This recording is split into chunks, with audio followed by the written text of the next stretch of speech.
Hello everybody, back again. Lake Station Community Advocate and Educator here. I want to kind of talk on a little bit of community participation and some elements that most residents kind of overlook, or they already know how, they just can't connect the dots. But I'm a Lake Station Community Advocate and Educator here, and you have now been into study hall, where I hope you came prepared with some listening ears, a pencil, paper, and you're ready to learn. So here's a little bit of critical thinking for you, right? So for a lot of people, for a lot of residents, what is public participation? You know, most believe it's just like, oh, we're out here, we're supporting our local organization, helping them raise funds. Hey, we went to the local, VFW. Hey, we paid $10 for this. It was a great time. It was wonderful. That's community engagement. I wouldn't call it community participation. And participation is much different. And I think when you get done listening to either part 1 and part 2, I may do part 2. Hopefully I can get through this quick enough. If not, I'll make a part 2. But in general, what is public participation? Basically, public participation in simple layman's terms is the public participation is a way that actually influences the leadership's decision making.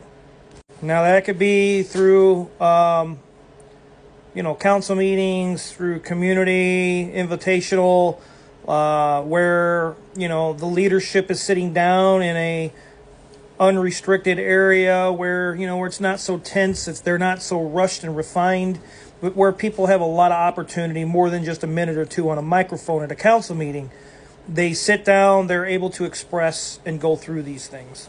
Public participation also recognizes and it communicates to the public and the residents that it's in the best interest of all participants, not just those that are, oh, I'm here, I'm down here, I did my duty for the community, I raised a little money. It goes a little bit deeper than that. The leadership should be seeking information and how that they can get community residents more involved, and how that information can help the community and its leaderships together make better decisions.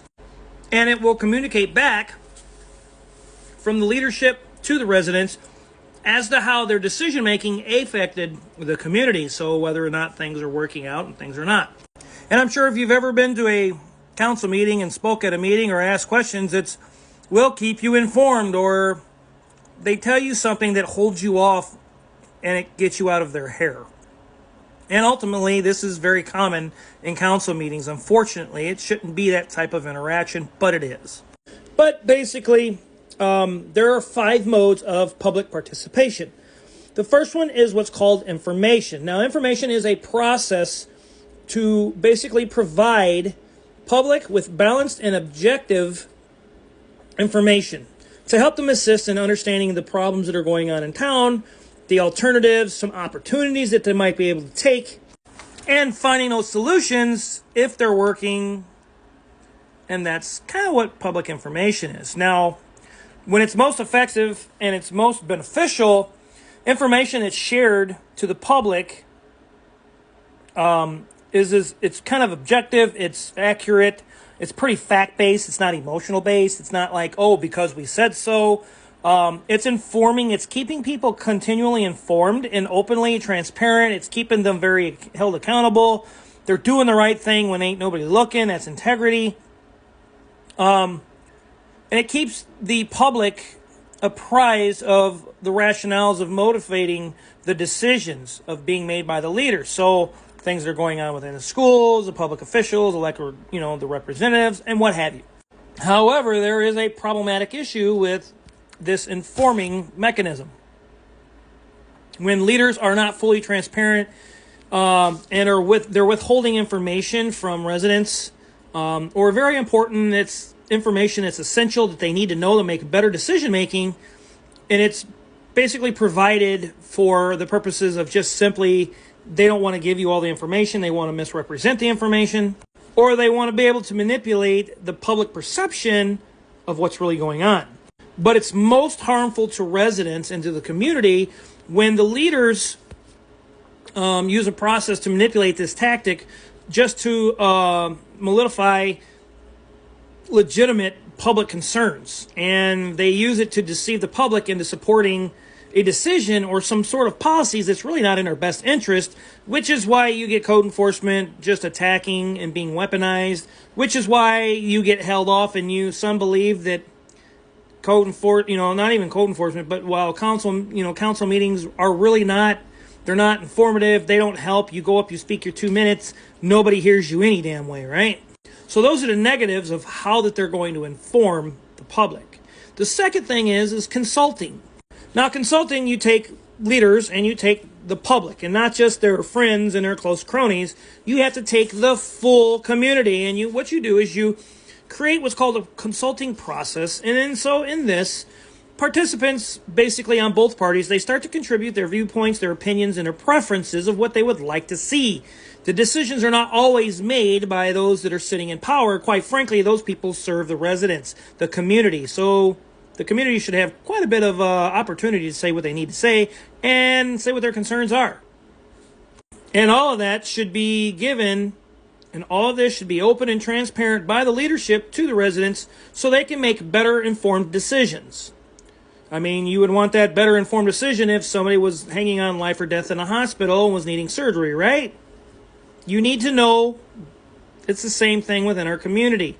Now, it also improves outcomes, like the decision-making process, by also giving the officials, the school administrators, and things like that, a bit more of an understanding of how to transfer that information accurately and what needs to happen with the residents. The problem is with consulting within a community by your leadership is leaders, they will collect the public information, no problem. They will not give any feedback usually, and they won't even take it into consideration a lot of the times when they leave important constituencies or stakeholders, which is your residents, and you basically just throw them to the side. It is very, very harmful to the residents, however, when this process is completely disorganized and messed up. And so let's say it takes up a large amount of time. Let's say you have to hold an open public meeting by 5 days, 6 days a week, just out of a year, and you try to get the community to come in to give their concerns, whatever's going on. But there's few results with this because you spent so much time. You've gotten few results, or at least any positive results out of anything. So now at this point, things can be manipulated into design to make the public feel like it has been heard, like they're being a part of it, when in fact the leadership is just very crystal clearly ignoring them and just kind of giving them the lip service they think they deserve, so it just shuts them up and gets them off their back. And usually they never really intend to actually ever act on it as leaders. So basically it just undermines the public trust and their confidence in their leadership and how they make decisions, just not up close, but decisions down the road, and what they have going on with, let's say, the police department, the fire department, any organization within town. The public loses that trust because of this mechanism. So for your fast homework today, I want you to critically think about what is public participation. Is it like community support, or is it participation? There is a difference. And so I wanted to challenge you with that today. Think about these two elements. In my next part, I will be going over the other three. The next one will be involved. For your bus ride home, be safe, do a little research. I'm a Lake-Stage community advocate and educator. I hope that you find your leadership to be very prosperous and a little more positive, and I hope that you hold them accountable and transparent with a lot of their information and demand that transparency. Make sure that they have some integrity amongst themselves. They should be doing the right things when no one's looking, and unfortunately, a lot of times it doesn't happen because residents are usually held off at bay, and so never mind me anymore. You can find me on Lake Station Strong Towns Collective on Facebook, Lake Station Strong Local Conversation as well. I'm here on TikTok. And until next time, see me on part 2 with public participation.